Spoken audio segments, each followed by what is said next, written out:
Hey,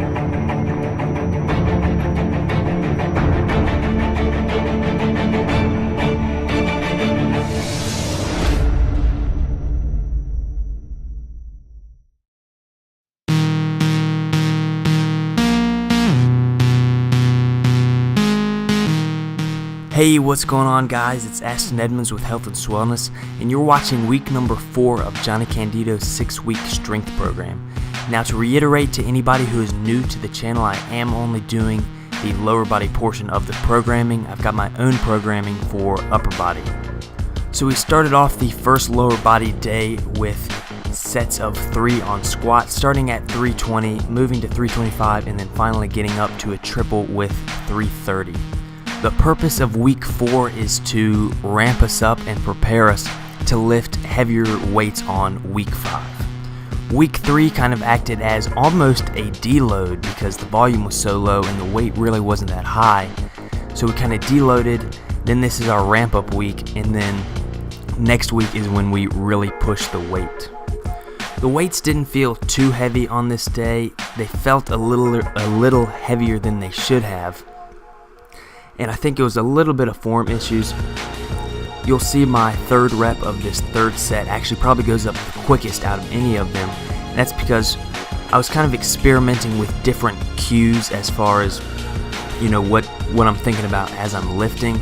And on this third rep, I started to utilize a cue that I used to use a lot, but for some reason just kind of forgot about it. I try out new cues, cycle them in, kind of forget about other ones. So I was bringing back my most tried and true cue, which is just lifting my toes up off the ground. And what this does is, since my toes aren't on the ground, obviously I can't put any weight on them. So it forces me to keep the weight on my heels, or, at least more towards my midfoot and heel, instead of putting any pressure on my toes. So I was able to really keep the weight on the strongest part of my foot. And another benefit it had is I'm flat-footed, so when I lift my toes up off the ground, it pushes the balls of my feet harder against the ground and almost creates an arch in my foot.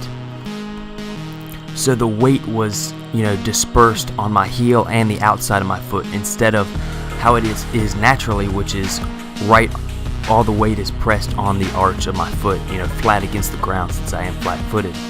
So if any of you are flat-footed, I do suggest to try to, raise your toes up off the floor, and it almost forces your foot into a more optimal position, because you don't want to be pushing off, the flat, caved-in arches of your foot. That really puts the ankle in a bad position. Not only, could it lead to injury, but obviously you're just going to be able to lift less weight because it's in a less, efficient, stable position.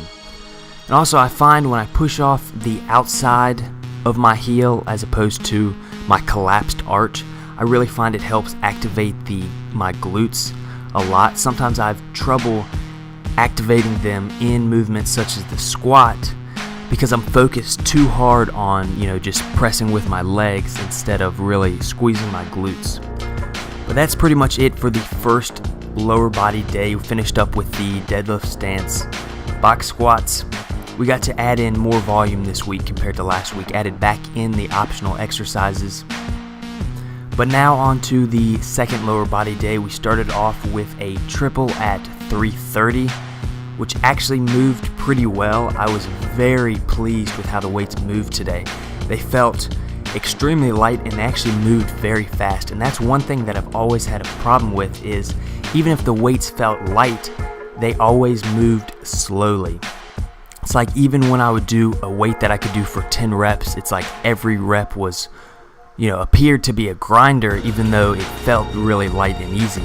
It's just I would kind of stall out in the middle.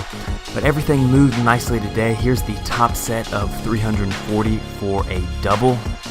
Very pleased with how this moved. I felt like I could hit it for like 8 reps, although I don't think I could. That's just how it felt, which I'm very happy. So it definitely gives me hope for hitting 350 for 4 reps next week. Although squats went great, deadlifts did not go quite as good. We started off with another triple at 330 and then moved on to 1 to 2 reps at 340. My form looks a lot better than it did last week. I pointed out the flaws in my form last week. It's looking better, still not where it needs to be, because obviously you should be able to deadlift a lot more than you can squat. And on this case, I'm deadlifting less because my squats went up fast and smooth and felt super easy, and I got all my reps. But then deadlifts went up very slow, and then on this 340 set, I only got 1 rep instead of 1 to 2. So I was very disappointed in my deadlift performance, and I think it really is just a form issue, and also just getting my full body tight at the bottom. Because with squats, it's easy to maintain that full body tightness because you're going down into the bottom of the movement with weight on your back. You're already braced. But when it comes to deadlift, you're having to brace yourself from nothing. You're having to create that tension by yourself instead of the tension created by having to brace for the weights. Finished up the second lower body day with deadlift stance box squats again. One switch I did make is I started using this more cushioned box, which felt a lot better because it wasn't putting so much direct load onto my spine. The sitting down was kind of cushioned a little bit. But I don't think I'll be doing these next training cycle just because I feel like we're doing so much barbell work with squats and deads that putting any more load on my back is just a little overkill. But that's pretty much the end of the video. Subscribe if you haven't already, like the video if you enjoyed it, but in the meantime, thanks for watching and have a great day.